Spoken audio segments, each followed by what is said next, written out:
Assalamualaikum warahmatullahi wabarakatuh. Perkenalkan, saya Ramadhani. Saya akan menjelaskan tentang administrasi layanan khusus yang merupakan bagian dari administrasi supervisi pendidikan. Administrasi layanan khusus adalah dapat diartikan sebagai memberi layanan secara khusus atau suatu usaha yang tidak secara langsung berkenaan dengan proses belajar mengajar di kelas. Ya, contohnya seperti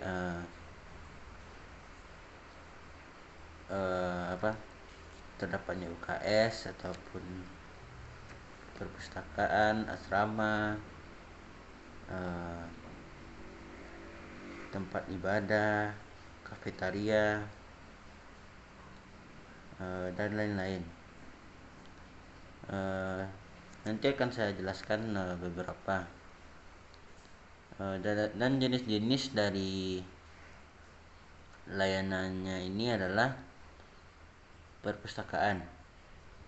Setiap sekolah pasti memiliki perpustakaan, yang mana perpustakaan ini dapat berfungsi sebagai fungsi pendidikan, yang mana beberapa siswa dapat belajar di sana. Tidak harus di kelas, tetapi para siswa bisa belajar di perpustakaan melalui buku-buku yang telah direkomendasikan oleh guru-guru mata pelajaran yang bersangkutan. Selanjutnya adalah fungsi informasi.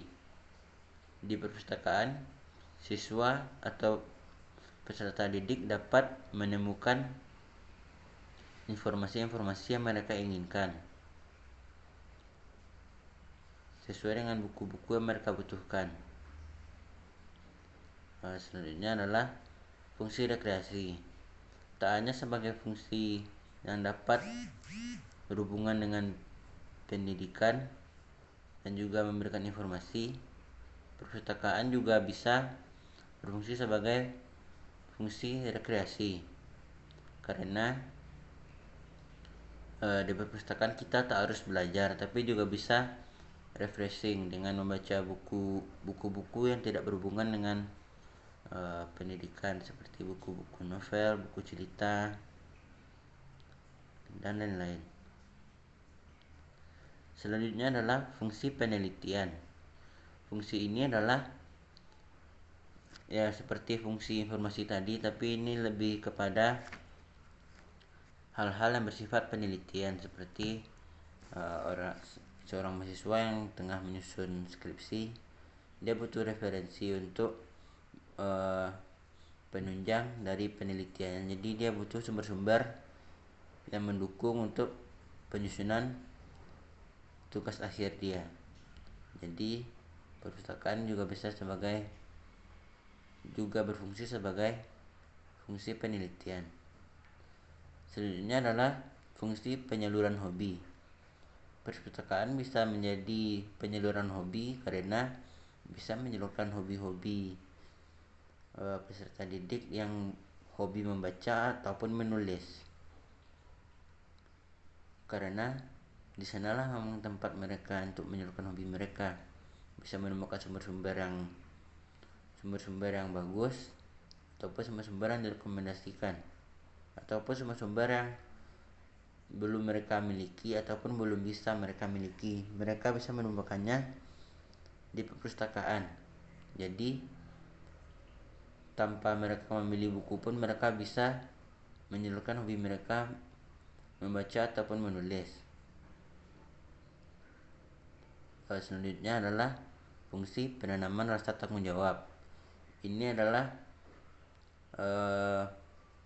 menanamkan rasa tanggung jawab terhadap siswa ataupun peserta didik yang meminjam buku di perpustakaan, karena itu adalah buku pinjaman, jadi mereka tidak boleh semena-mena terhadap buku tersebut. Mereka harus menjaganya dan mengembalikannya tepat waktu. Dan ini akan menanamkan rasa tanggung jawab terhadap peserta didik yang meminjam buku pada perpustakaan, karena jika buku itu telat dikembalikan ataupun hilang ataupun rusak, maka peserta didik yang bersangkutan akan dikenai denda. Jadi meminjam buku di perpustakaan otomatis memberikan kita penanaman rasa tanggung jawab. Selanjutnya adalah labor yang terbagi dalam jenis-jenisnya terbagi dalam menurut bidang studi, menurut kelompok bidang studi, dan bidang ilmu, atau bisa disebut dengan workshop ataupun bengkel. Selanjutnya adalah UKS. Ini adalah unit kesehatan siswa yang dimana fungsinya adalah sebagai tempat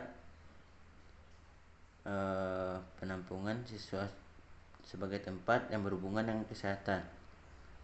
Namun pada kenyataannya UKS ini kurang diperhatikan. Seringkali UKS berfungsi di luar dari sebagaimana fungsi mestinya, seperti tempat siswa-siswa yang malas dan pura-pura sakit. Mereka sering mencoba untuk istirahat di UKS, padahal sebenarnya mereka tidak sakit. Jadi seharusnya UKS berfungsi sebagaimana fungsinya, yakni tempat para siswa yang benar-benar sakit. Selanjutnya adalah kafetaria.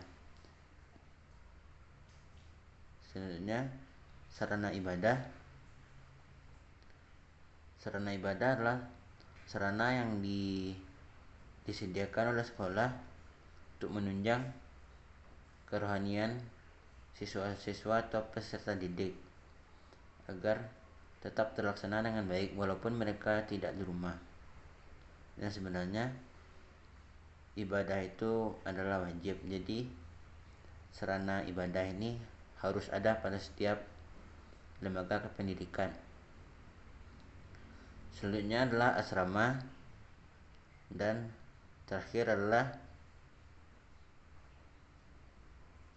ketersediaannya transportasi. Baiklah, hanya itu dapat saya sampaikan. Segala kekurangan dan segala kesalahan saya mohon maaf. Assalamualaikum warahmatullahi wabarakatuh.